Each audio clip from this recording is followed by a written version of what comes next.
আমারে কইতে দাও। কিচ্ছু দেব না তোরে, আমি কিচ্ছু দেব না। কেন দিবেন না? পাই জানি কথা না। কেন দিবেন না? চুপ থাকো তোমরা। আমি আপনার পোলা না? আমি আপনি বুঝছি। দিবেন না কি লিগা আমারে?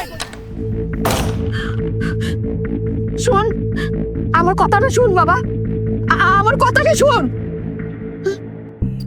তোমারে কইছি না আমার বাইক লাগবো, কথা বুঝো না তুমি? ভাই ব্রাদার গো বাইক আমি আর কতদিন চালাবো?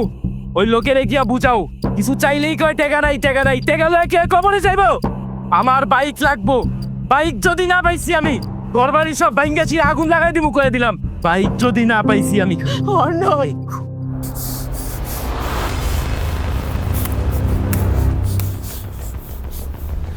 তুই এখন জিনিস চালু আয়, আমার এখন লাগবো, এখন নিয়ে আয়। আচ্ছা মামা, অর্ণব কই? ওরা তো আজকাল প্র্যাকটিসই দেই না আমি। কোনো চিবাচকা আছে তো, হয়তো এলাকার অলরাউন্ডার না, ওরা আমার প্র্যাকটিস লাগে না। ওরা অর্ণব না, তাই তো?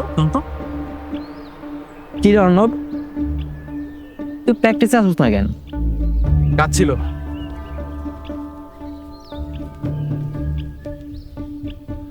কি রে আগে আসছিস কি তোর এমনি চাইতে এদিকে আয়। যাই আমি।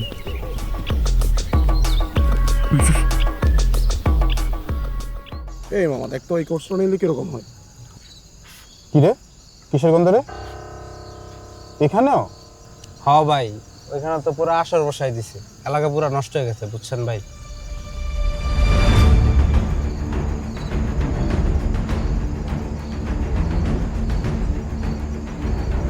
কি রে, অর্ণব না? এই অর্ণব, এই ভাই নাম নাম নাম নাম নাম। আসসালামু আলাইকুম ভাই। এই ছোট ভাইগুলোকে একটু মিটিং করতেছিলাম ভাই। মিটিং শেষ ভাই, তাহলে জায়গা আজকে ভাই। হ্যাঁ, আসসালামু আলাইকুম ভাই।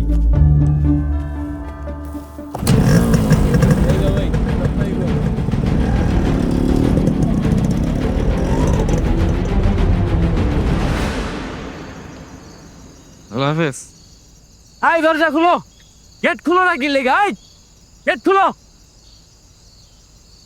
মা সরো।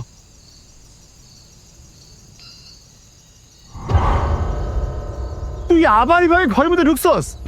কি শুরু করলি তুই? এই তুমি তোমার পোলারে বুঝাও, এইটা কোনো সুস্থ মানুষের জীবন না। আর এরপর থেকে এই ধরনের কোনো কাজ করে থাকলে এই ঘর চিরতর লেখা বন্ধ, কথাটা মনে রাখো। বন্ধ মানে? আমার কি থাকার জায়গার অভাব পড়ছে? হ্যাঁ, কি দিয়েছেন ছোটবেলাতে আপনি আমারে? আজ পর্যন্ত যা পাইছি আমার ভিক্ষা করে নিতে হইছে। ভিক্ষা করতে আমাকে লিখে আমার কি দিয়েছেন আপনি আমারে?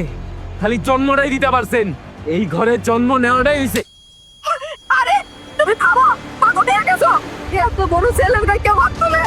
ও বাবা, মাদার, আমার কথাটা শুন।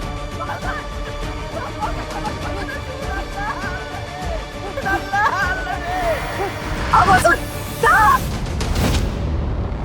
মাদক এক ভয়ঙ্কর অভিশাপ, পরিবারকে ভেঙে ফেলে, আমাদের সন্তানদের অন্ধকারে ঠেলে দেয়। আজকে যা দেখলেন সেটা কিন্তু কোনো কল্পনা নয়, এটি বাস্তবতা। উন্নয়ন তখনই অর্থবহ যখন নাকি পরিবার থাকে নিরাপদ, আর আমাদের তরুণরা স্বপ্ন দেখার সাহস পায়। এই মাদকের বিরুদ্ধে আমাদের সবাইকে সোচ্চার হতে হবে, সবাইকে রুখে দাঁড়াতে হবে। আমরা আমাদের তরুণ প্রজন্মকে নিয়ে শক্ত হাতে কাপাসিকে করতে চাই। তারুণ্যের প্রথম ভোট ধানের শীষের পক্ষে হোক।